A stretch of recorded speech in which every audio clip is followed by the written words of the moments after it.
So, is the Labour Party running scared from Nigel Farage and reform? Let's be honest, the Labour Party should be panicking about the rise of reform. Up until now, the government's policy on reform has been to effectively pretend that it doesn't exist and deflect criticism towards the Conservative Party. But that strategy no longer works. Reform UK, as we've seen in the polls over the last week, is now number one. It's just polled 25%, with YouGov to Labour's 24% and the Tories way back on 21%. The government today is now panicking because it senses that the real opposition isn't coming from the official opposition party, the Conservative Party, but is coming instead from reform.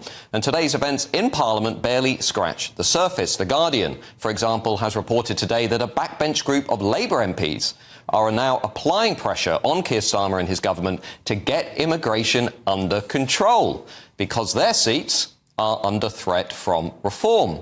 Indeed, The Guardian reported today that Downing Street has dispatched data and strategy experts to advise Labour MPs on issues that are resonating with reform voters. Now, look, if you take a look at the top 10 seats that are under threat from reform, and I've shown this in my own analysis, they go all the way to the top of the Labour Party. They include people like Energy Secretary Ed Miliband, Defence Secretary John Healey, Health Minister Stephen Kinnock, even Home Secretary Yvette Cooper.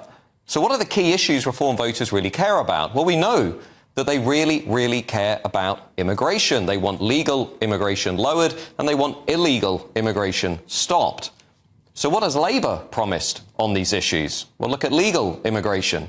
The answer is very little beyond a few platitudes about bringing the numbers down without mentioning a cap at all and reducing reliance on foreign labour. But what has Labour promised on illegal migration? Well, the answer, as we covered last week, is that actually they've decriminalised illegal migration. They've opened the floodgates. They've given people more incentives to come to the UK illegally. The key point here is that Labour simply doesn't have the will to resolve the issues that matter to reform voters, that matter to the country.